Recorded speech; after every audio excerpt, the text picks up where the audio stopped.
Belum lama ini ada 2 maskapai yang dilarang terbang membawa penumpang ke Pontianak karena pada saat kedatangan di Pontianak, penumpangnya disuruh ikut tes acak PCR pada saat kedatangan dan beberapa ditemukan positif.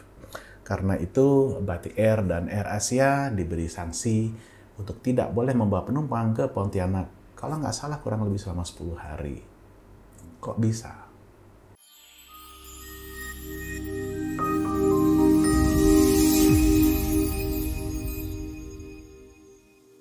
Menurut keterangan yang dikeluarkan oleh kalau nggak salah gubernur atau Dinas Kesehatan Provinsi Kalimantan Barat, ada indikasi bahwa surat keterangan kesehatan penumpangnya adalah palsu dan ini ketahuan ketika penumpangnya dipilih untuk ikut tes acak PCR pada saat kedatangan dan ternyata positif. Lalu dibilang pihak pengelola bandara dan pihak kantor kesehatan pelabuhan di bandara lepas tanggung jawab. Jadi kesimpulannya maskapai yang diberikan sanksi. Tentu maskapainya keberatan, asosiasi maskapai yaitu INAKA juga keberatan, tetapi Gubernur Kalimantan Barat dan Pemprov Kalbar bersikeras mempertahankan keputusannya. Kalau suketnya palsu, yang tanggung jawab siapa? Yang tanggung jawab itu bukan pengelola bandara dan juga bukan maskapai. Suket ini, surat keterangan kesehatan ini kan ngecek KKP. Bukan maskapai dan bukan bandara.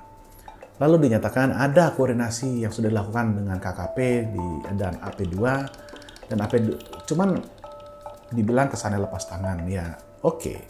Angkasa Pura II itu hanya mengelola fasilitas bandara. Kalau KKP mana yang ditanya gitu. Kalau yang ditanya atau dikoordinasikan itu adalah KKP Bandara Supadio, ya ngakak aja karena itu kan KKP di bandara kedatangan. KKP yang bertanggung jawab untuk mengecek dan memvalidasi surat keterangan kesehatan penumpang itu KKP di bandara keberangkatan, bukan kedatangannya. Kok lucu jadinya gitu.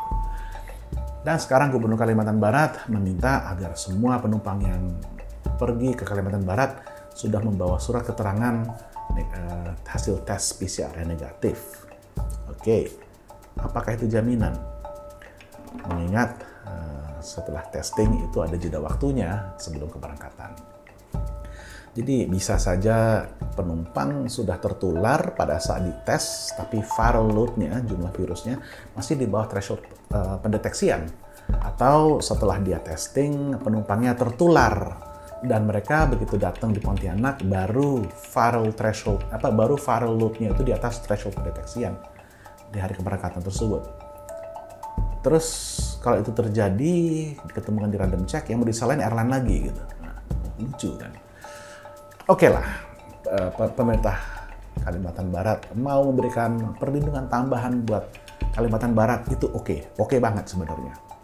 Tapi dasarnya harus jelas, pakai peraturan apa, dasar hukumnya apa, bukan pakai edaran.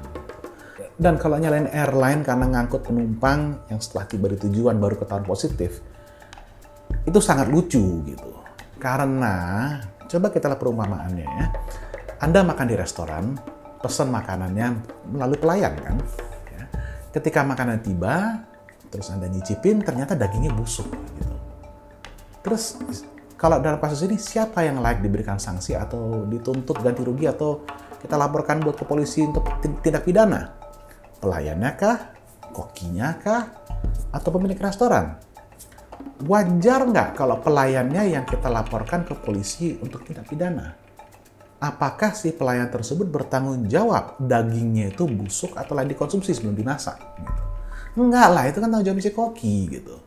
Dan kemarin saya juga iseng ngetes, saya bikin polling atau survei di Instagram dan Twitter, dan ini hasilnya. Mayoritas sepakat bahwa yang tanggung jawab adalah bukan pelayannya, ya, tapi kokinya atau pemilik restoran. Dalam kasus penumpang positif ini, ibaratnya dalam kasus penumpang yang positif ini, di sini penumpangnya itu dagingnya, airline-nya adalah si pelayannya, yang mengecek dagingnya itu kokinya, yaitu KKP di tempat keberangkatan. Nggak wajar kan kalau yang dihukum si pelayannya, lah kok di sini airline yang dihukum gitu. Ini nggak adil ya, dan ini mungkin bisa jadi sebuah maladministrasi atau penyalahgunaan wewenang. Dan ini sepertinya bukan pertama kalinya. Berikut cuplikan interview Pak Alvin Lee, anggota Ombudsman Republik Indonesia dengan kalau nggak salah radio RRI Pro 3 waktu itu di hari Sabtu tanggal 26 mengenai hal ini. Berarti di sini harus dikaji ulang lagi dengan apa yang dikeluarkan oleh Gubernur Kalimantan Barat, begitu ya Pak Alvin ya? Iya, ini bukan pertama kalinya dia melakukan itu. Sebelumnya Citylink sudah pernah kena, Batik dan Lion juga sudah pernah kena. Bahkan Citylink sampai hari ini menolak terbang ke Pontianak. Itu ada juga laporannya ke Ombudsman Pak Alvin? Tidak, Citylink memang hanya berkonsultasi, tapi setelah mereka kena sanksi secara tidak adil itu mereka memutuskan tidak lagi melayani rute Pontianak. Jadi Citylink pun sampai nggak mau terbang lagi ke Pontianak karena kejadian yang harus dialaminya, yaitu dilarang terbang, sempat dilarang terbang. Ya kalau gini, ntar kalau Garuda bawa penumpang yang ternyata positif dilarang juga nggak? Atau bagaimana kalau nanti sampai Inaka dan eran-eran anggotanya rame-rame ngambek karena ketidakadilan ini? Buat saya sih sampai video ini direkam, kasusnya bukan jadi tambah jelas, tapi malah jadi tambah lucu. Izin rute terbang itu adalah kewenangan Direktur Jenderal Perhubungan Udara, yaitu kan di Kementerian Perhubungan, pemerintah pusat, bukan pemerintah daerah. Direktur Jenderal sudah melayangkan surat ke pemerintah Provinsi Kalimantan Barat. Cuman reaksi gubernurnya Kalimantan Barat ini kok jadi malah lucu, bahkan kesannya ngeledek atau malah menghina gitu. Gubernur Kalbar sebut Dirjen Perhubungan Udara nggak gaul, tak gaul. Apa ini? Di artikel ini dikutip Pak Gubernur Kalimantan Barat, Pak Sutarmiji, mengatakan, yang saya lakukan ini, yaitu mengunggah di media sosial, selama ini dalam rangka transparansi dan mempercepat mensosialisasikan kebijakan. Sepok atau tak gaul ini, kata orang Pontianak, bilang saja Bu Dirjen itu sepok, kata Sutarmiji kepada wartawan Senin 28 Desember tahun 2020. Bu Dirjen? Ini yang nggak gaul siapa? Dirjen Perhubungan Udara saat ini adalah Pak Novi Rianto, bukan Bu Novi ya, Pak Novi Rianto. Ini gubernur ngeledek atau menghina atau gimana? Kalau emang ngeledek atau menghina, ya nggak pantas gubernur melakukan hal ini. Tapi bentar, saya masih mau berprasangka baik. Mungkin dikiranya Dirjen Perhubungan Udara ini dari tahun 2019 belum ganti. Soalnya emang sih Dirjen sebelumnya adalah Ibu Polana. Jadi kalau memang beliau mengira Dirjen diganti, yang sepok siapa dong?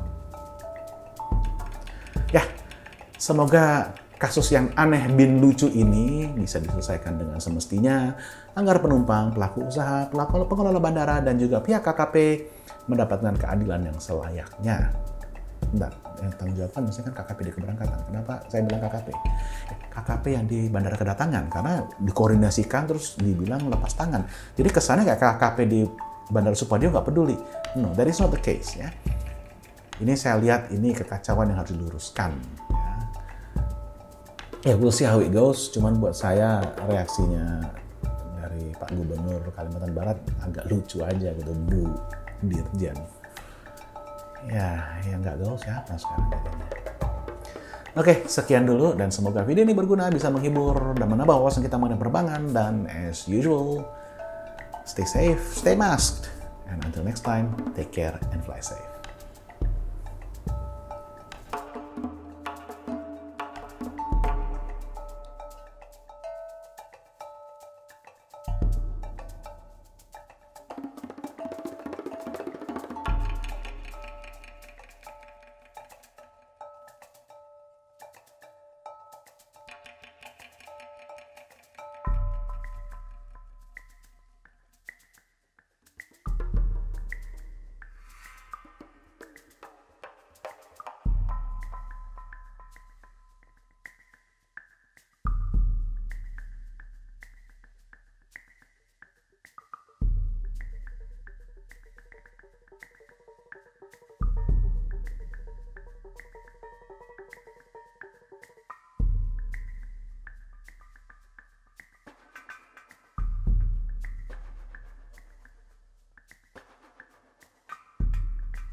penumpangnya dinyatakan positif setelah ikut tes acak di Pontianak.